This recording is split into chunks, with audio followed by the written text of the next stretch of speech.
Ինչպես սովորել անգլերեն առանց դասախոսի, առանց ինքնուրույն, լրիվ ինքնուրույն։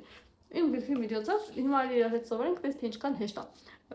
Ես գրքը որ պահում եմ կողմից էկրանի առաջ որ պահում եմ հակառակն է երևում, էկրանի վրա ես ցույց եմ տալիս, հա։ Դու կարծա, ես գրքին կարծեմ։ Ուրեմն առաջին թեման։ Երկխոսություն, օրինակ քննարկի ժամանակ տեքստը, երկխոսությունը։ Երկխոսությունը, հա, երկխոսությունը։ Եկեք կարդանք։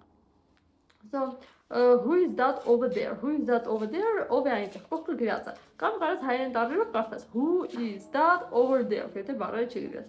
Okay, հետո it's Anna, you know, the intelligent girl. Ասում է it's Anna, կողք թարգմանությունը կա, դա Աննան է,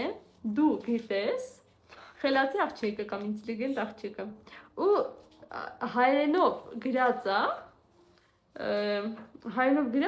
it's Anna, you know, the intelligent girl. Այսինքն հայերեն տառերով գրածը կարաս կարդաս։ Okay. She is very different, her hair is blonde. Նա շատ տարբեր է, նրա մազերը շիկայր են։ Էլի, she is very different. Okay, դա տեքստը կարդում ես։ Երկխոսություն տեքստը, հա։ Ուրեմն այս ամեն մակարդակն է, երկու մակարդակը այս շաբաթ պետք է որ պատրաստ լինի։ Ես արդեն ոնց կեսից շատը գրել եմ, հա, համարյա ավարտում եմ։ Okay, so հաջորդ էջը գալիս է բառապաշարը, այսինքն նույն երկխոսության բառապաշարն է։ Հիմա հատիկ բառ հանել եմ, ոչ թե մենակ տենց անհասկանալի բառեր, այն որ բոլոր բառերը երկխոսության մեջ, ես մի հատ առանձին շարքով գրել եմ, որ անդադ դու տեքստերը կարդաս, այդ նույն բառերը անդադ որ կրկնում են կհիշես, էլի, այսինքն մի տեքստ ունեն չի որ կարդում ես, հետո լսում ես բառեր չկա։ Անդադ այդ նույն բառերը կրկնում են, որ բառերը ավելանալով։ Okay, so կարդում ենք, ուրեմն ճիշտ բացեցի էջպես։ Okay. So me ins, you cares, him նրան, her նրան, it դա դեմս ոնց է գրած, այսինքն կողքը հայերենն է գրած, կողքը հայերեն թարգմանությունն է գրած, it դա,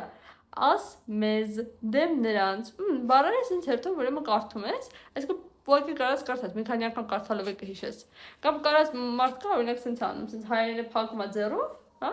սենց անգլերեն նայում է, հայերենն է թարգմանում, կամ հայերեն անգլերենն է սենց ձեռով փակում, հայերենը կարդում է, որ անգլերեն բառը, սա կարաս սենց անես, բայց հիմնականում բառերը հիշում են նաև այդ տեքստերը կարդալով, բայց մենակ այդ չի։